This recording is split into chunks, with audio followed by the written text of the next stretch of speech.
కుంభం వారికి కనుక చూసుకున్నట్లయితే మీకు 12వ స్థానంలో అధిక గ్రహాలు సంచరిస్తున్నాయి. అంటే ఎక్కడ?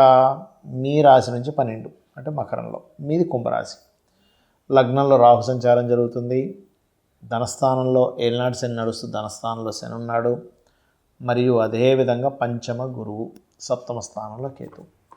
ఈ గ్రహస్థితిని అనుసరించి మీకు ఎలా ఉండబోతుంది ఈ పక్షం, ఏ విషయాలు జాగ్రత్తగా ఉండాలి, ఏ దేవతారాధన చేయాలి, ఎటువంటి ప్రిడిక్షన్స్ ఏమి జరగనున్నాయి అనేటువంటి విషయాలు మనం చెప్తుంది నేనైనప్పటికీ చెప్పిస్తుంది సాక్షాత్ లలిత అమ్మవారిగా భావిస్తూ, ముఖ్యంగా రాహు రాశిలో ఉన్నందుకు కొంచెం మీకు చాలా కాలం నుంచి కూడా కొంచెం హెల్త్ పరంగా ఇబ్బంది, కొంచెం మానసిక స్ట్రెస్ అది పడుతూ ఉన్నారు. దీనికి సింపుల్ రెమెడీ ఏమిటంటే, ఈ రాహు ఇంకొక 11 నెలలు ఉంటాడు కాబట్టి ఖచ్చితంగా మీరు దుర్గానామాన్ని స్మరణతో నిద్రలేవండి, మీకు అద్భుతమైన ఫలితాలు కనిపిస్తాయి.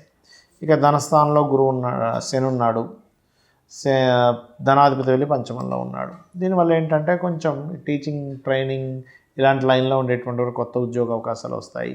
కాకపోతే ఫైనాన్షియల్ మ్యాటర్స్ విషయంలో మీకు అంటే ఉదాహరణకి మనకు ఒక ₹1,00,000 వస్తే 5 లక్షలు ఖర్చు చూపిస్తుంది. ఎందుకంటే 12లో అధిక గ్రహాలు ఉన్నాయి కదా, కాబట్టి ఖర్చులు ఎక్కువగా ఉంటున్నాయి. కాబట్టి చాలా జాగ్రత్తగా ప్లాన్ చేసుకోవాలి.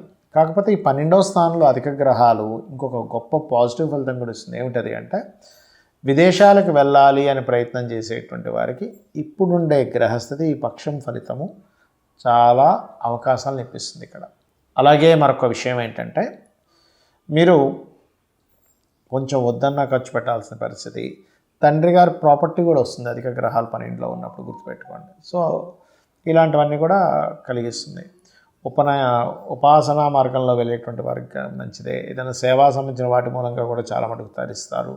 కాకపోతే లగ్నంలో రాహు ఉంటూ వివాహ స్థానము, సామాజిక స్థానంలో కేతు ఉన్నాడు కాబట్టి వివాహ సంబంధించిన నిర్ణయాలు అనుకోండి, సామాజికంగా ఉండేటువంటి కొన్ని విషయాలు అనుకోండి, చాలా జాగ్రత్తగా డీల్ చేయాలి.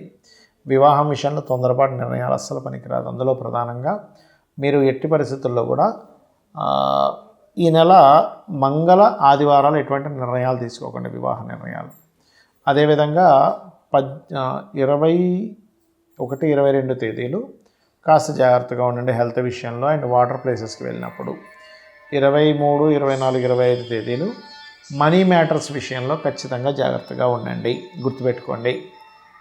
అలాగే మీరు చేయవలసినటువంటి దేవతారాధన దక్షిణామూర్తి యొక్క ఆరాధన, నిద్రలేస్తలేస్తున్న దుర్గాదేవిని స్మరించుకోవడము. మరియు అదేవిధంగా కాస్త అధిక ఖర్చులు ఉన్నాయి అనుకునేటువంటి వారు కాస్త మీరు ఏదైనా ఆలయానికి వెళ్ళి అక్కడ ఏదైనా సేవ చేయండి. ఆ సేవ చేయడం ద్వారా కూడా అధిక ఖర్చులు పోతాయి. అంటే ఎలా చేయాలి? అక్కడ ఏదైనా అందించడం, టెంపుల్లో ఏదైనా ఉత్సవం జరుగుతుంది, లేనట్లయితే అక్కడికి వెళ్ళి ఎవరికైనా ఏదైనా ప్రసాదాలు పంచిపెట్టడము, ఏదైనా ఒక హెల్ప్ చేయడం టెంపుల్లో చేయండి, ఖచ్చితంగా మీకు బాగుంటుంది. చాలామంది ఈ గోచార ఫలితాలు మాత్రమే కాకుండా జన్మజాతకంలో ఏమేమి ఉంటాయి అన్న చాలామంది అడుగుతూ ఉంటారు, అసలు ఏం చెప్పొచ్చు అని. నేను ఒకటే చెప్తాను. జ్యోతిష్శాస్త్రము అంటే మీకు వెలుగునిచ్చేది. అంటే ఒక కంప్లీట్ ఒక దగ్గరికి వెళ్తున్నారు, ఉదాహరణకి ఇక్కడ నుంచి మీరు ఏ తిరుపతితో వెళ్ళాలి, కారులో వెళ్తున్నారు.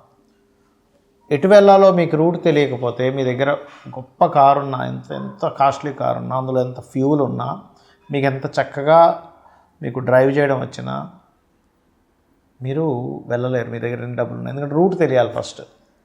ఆ రూట్ చెప్పేదే ఆస్ట్రాలజీ, గుర్తుపెట్టుకోండి. మీరు ఫిజికల్గా కానీ మెంటల్గా కానీ బాగా డిస్టర్బ్ అయిపోతున్నారు లైఫ్లో. లగ్నం ఎలా ఉంది, 4th హౌస్ ఎలా ఉందని చెక్ చేసుకోవాలి ఎప్పుడు కూడా. అలా కాదండి, ధనం మూలం ఇదం జగత్ కదా, మేము ఎంత ప్రయత్నాలు చేస్తున్నా మనీ రావట్లేదు, మనీ సంబంధించిన విషయాల్లో చాలా ఇబ్బంది పడుతున్నాం అన్నప్పుడు ఇక్కడ మళ్ళీ 3 ఫ్యాక్టర్స్ తీసుకోవాలి.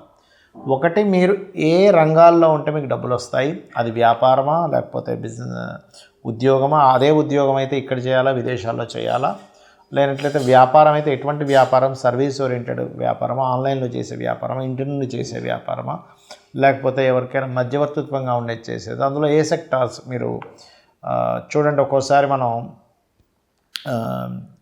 హెల్త్ రిలేటెడ్ చేస్తాం, అది రవి ఇస్తాడు. రవి కనుక వ్యాపార మూలక ధనయోగాలు ఇస్తే హెల్త్ రిలేటెడ్.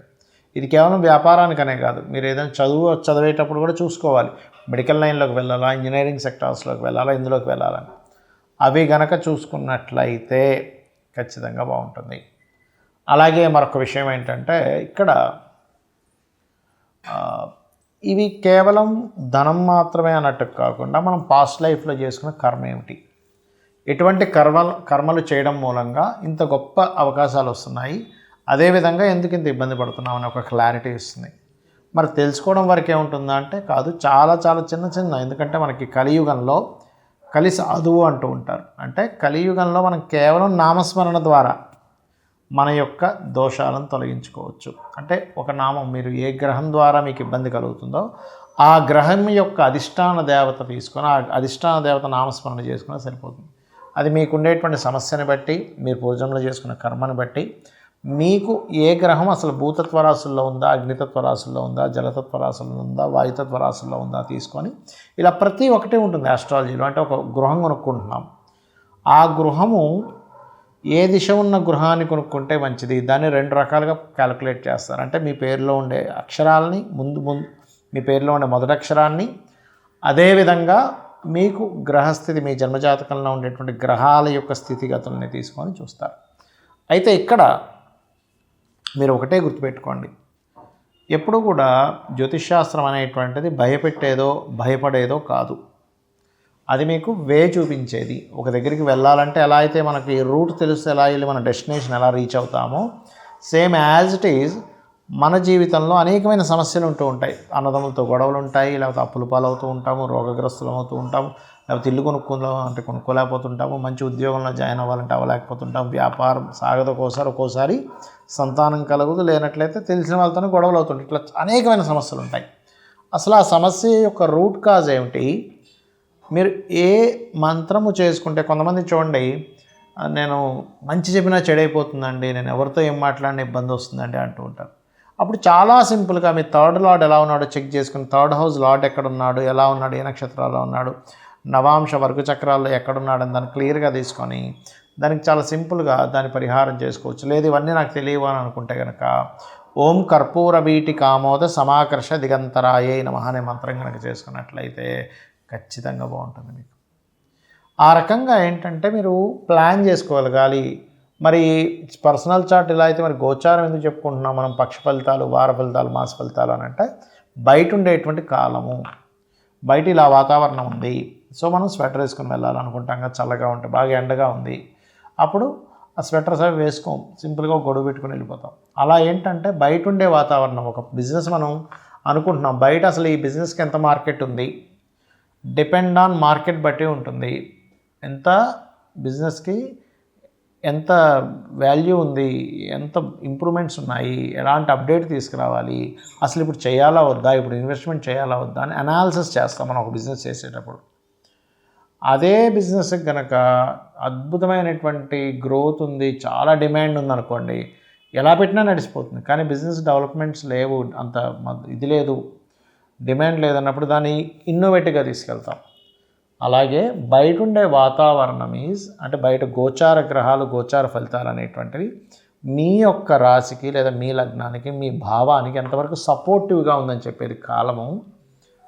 అలాగే మీ పర్సనల్ చార్ట్ అనేటువంటిది కంప్లీట్గా మీరు పూర్వజన్మల్లో ఎటువంటి కర్మ చేయడం వల్ల మీరు ఫలానా ఇంట్లో ఫలానా తల్లిదండ్రులకి ఫలానా రోగగ్రస్తులై, లేకపోతే ఫలానా అద్భుతమైన సిల్వర్ స్పూన్తో పుట్టడం కానివ్వండి, ఏదైనా సరే ఎందుకు జరుగుతుందని ఒక క్లారిటీ ఇచ్చేది మీ పర్సనల్ చార్ట్. దాన్ని ఎలా మార్చుకుంటూ వెళ్తాము. సరే వెళ్తూ ఉన్నాం, ఒక వేరే రూట్లోకి వెళ్ళిపోయాం, వెంటనే ఒకళ్ళు అలగ్గానే ఏం చెప్తారు, అయ్యో మీరు ఇటు వెళ్ళిపోతున్నారు, ఇటు కాదంటే అటు వెళ్ళాలి స్ట్రైట్గా అంటారు. ఇప్పుడు మళ్ళీ వెంటనే తిప్పుకొని మళ్ళీ వెళ్తాం. అంటే ఏమిటి, ఆస్ట్రాలజీ ఈజ్ వెరీ క్లియర్లీ, చాలా క్లియర్గా, బాబు నువ్వు ఇది చేస్తున్నావు, ఇది చెయ్యకు, దీనివల్ల నువ్వు నష్టపోతావు, దీనివల్ల నువ్వు ఇబ్బంది పడతావు, సో ఈ రూట్లో వెళ్ళు, నీకు చాలా బాగుంటుందని చెప్పేది. సరే జాతకం లేదు, ఏం చేయాలి, నో నీడ్ టు వరీ. సింపుల్గా ఏం చేస్తారంటే మీరు హ్యాపీగా లలితా సహస్రనామాలు రోజు చాంటింగ్ చేయండి. మొత్తం నామాలు నేను చాంటింగ్ చేయలేను, కొన్ని వాటికి ఏమైనా ఉంటాయా అంటే ఫినాన్షియల్ గ్రోత్కి ఓం సంపత్కరీ సమారూఢ సింధుర వరజ సేవితాయే నమః. లేదా అలా కాదండి,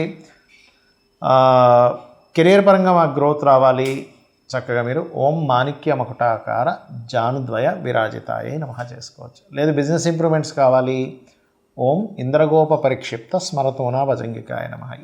ఈ నామం కేవలం బిజినెస్ ఇంప్రూవ్మెంట్స్కి కాకుండా మీకు హ్యాపీనెస్ని కూడా పెంచుతుంది. మనసు బాగాలేదు, ఓం మనస్విని నమః.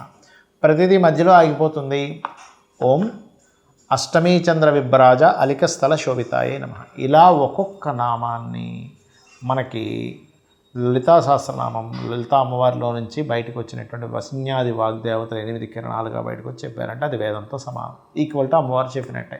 కాబట్టి ఇలా చేయండి, మీ యొక్క బాధల్ని, మీ యొక్క అనేకమైనటువంటి ఇబ్బందుల నుంచి బయటపడండి, హ్యాపీ లైఫ్ మీరు లీడ్ చేయాలని కోరుకుంటూ హ్యాపీ సంక్రాంతి అందరికీ. శ్రీమాత్రే నమః.